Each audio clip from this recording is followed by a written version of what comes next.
سلام. Column series میں آج کا کالم حسن نثار. نئی دنیا پھٹے پرانے لوگ. 6 مئی 2021. جنگ اخبار.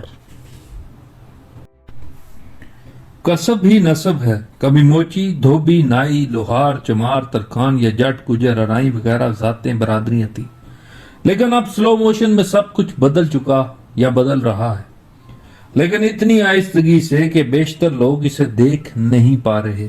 ایک اصطلاح ہے وکلا برادری. اس پر غور کریں کہ کیسے جٹ، گجر، ارائی، شیخ یا دھوبی، موچی، نائی پیچھے رہ گئے. ان میں سے کسی کا بچہ LLB کر لے تو وہ ایک نئی برادری یعنی وکلا برادری کا اٹوٹ انگ بن جائے گا. اسی طرح آپٹیما یعنی آل پاکستان ٹیکسٹائل مینوفیکچرر ایسوسی ایشن بھی ایک برادری ہے، اور یہی حال باقی ایسوسی کا ہے، کیونکہ ان کے مفادات ایک سے ہیں. ایک اور پہلو بھی قابل غور ہے کہ کبھی جسے تیلی، کمہار، جلاہا، موچی کہا جاتا تھا، آج وہ آئل مل کا مالک ہے. جلاہا دستی کھڈی کے بجائے مشین کھڈی لگا لے تو ٹیکسٹائلر ہے.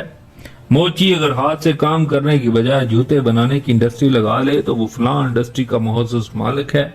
ماضی کا کمہار آج صنعت کار اور چیمبر آف انڈسٹریز کا رکن ہے، اور سب کی اپنی اپنی لاجز ہیں. اور تو اور ٹینکرز ایسوسی ایشن چاہے تو یہ برادری پورے ملک کو جیم اور چوک کر سکتی ہے.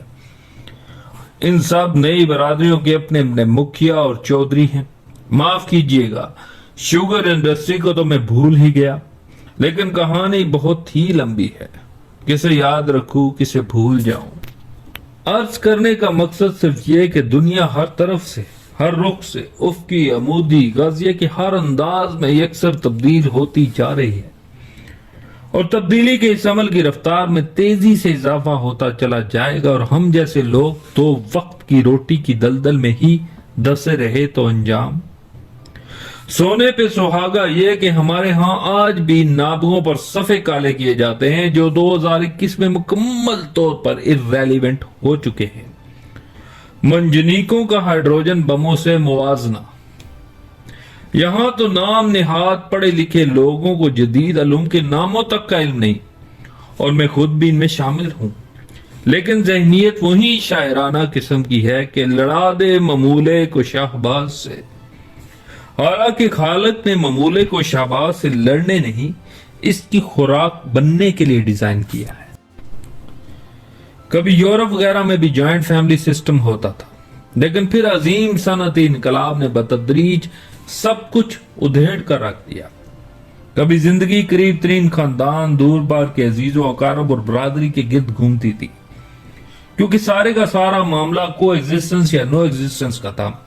لیکن بتدریج سب کچھ تہس نہس ہو گیا، یہاں تک کہ ہم جیسے پیدل معاشرے بھی متاثر ہو کر آدھے تیتر آدھے بٹیر بن گئے، نہ مغربی نہ مشرقی، بلکہ دونوں کا بدذائقہ بدرنگ کاکٹیل. ادھر کے رہے نہ ادھر کے رہے، اور خدا ہی ملا نہ وصال صنم.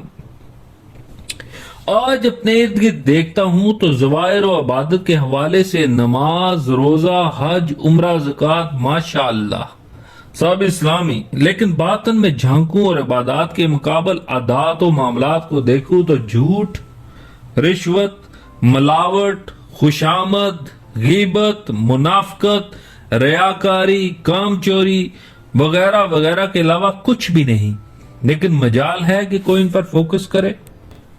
یہاں تو حال یہ ہے کہ 73 سال بعد بھی سیاپے کے نائنوں کی طرح انتخابی اصلاحات پر ماتم ہو رہا ہے، حالانکہ جیسے آئین کے درخت سے عوام کو کبھی نہ پھل ملا، نہ پھول، نہ چھاؤں. جتنی مرضی اصلاحات کر لو نتیجہ صفر، کیونکہ احمق پہلی منزل تعمیر کیے بغیر 10ویں منزل بنانا چاہتے ہیں. اس فاتر العقل جمہوریت کا سوچو جو لوکل باڈیز کی بنیادوں کے بغیر ہوا میں جمہوری تاج محل تعمیر کرنا چاہتی ہے. ان بابوں سے تو 600-700 سال پہلے کے منگ خاندانوں کی حکومت بہتر تھی، جس نے صدیوں قبل آبادی کو باؤ جیا نظام میں تقسیم کر دیا تھا. 10 گھرانوں کو ملا کر ایک جیا قائم کیا جاتا، پھر 10 جیا کو ملا کر ایک باؤ تشکیل دیا جاتا. مالیہ بھی باؤ پر لاگو ہوتا، جن کا فرض تھا کہ وہ ہر خاندان کی صورتحال کا جائزہ لے اور اس کے مالیے کا تخمینہ. یہاں کا تو بابا آدم ہی نرالا ہے، مسخرے سوچے سمجھے بغیر اندھا دھند تجربات میں مصروف ہے، اور ہر تجربہ الٹا پڑ رہا ہے۔ یہ نئی دنیا بہت ہی نئی ہے اور ہر پل نئی ترین ہوتی جا رہی ہے، جبکہ ہماری رہنمائی وہی پھٹے پرانے لوگ کر رہے ہیں۔ انہیں اس بات تک کا شعور نہیں کہ وہ کس دنیا میں بس رہے ہیں، ایک ایسی دنیا جس میں شمشیر و سنا سے لے کر طوس و رباب تک کی تعریف ہی بدل چکی ہے۔ نہ لگائے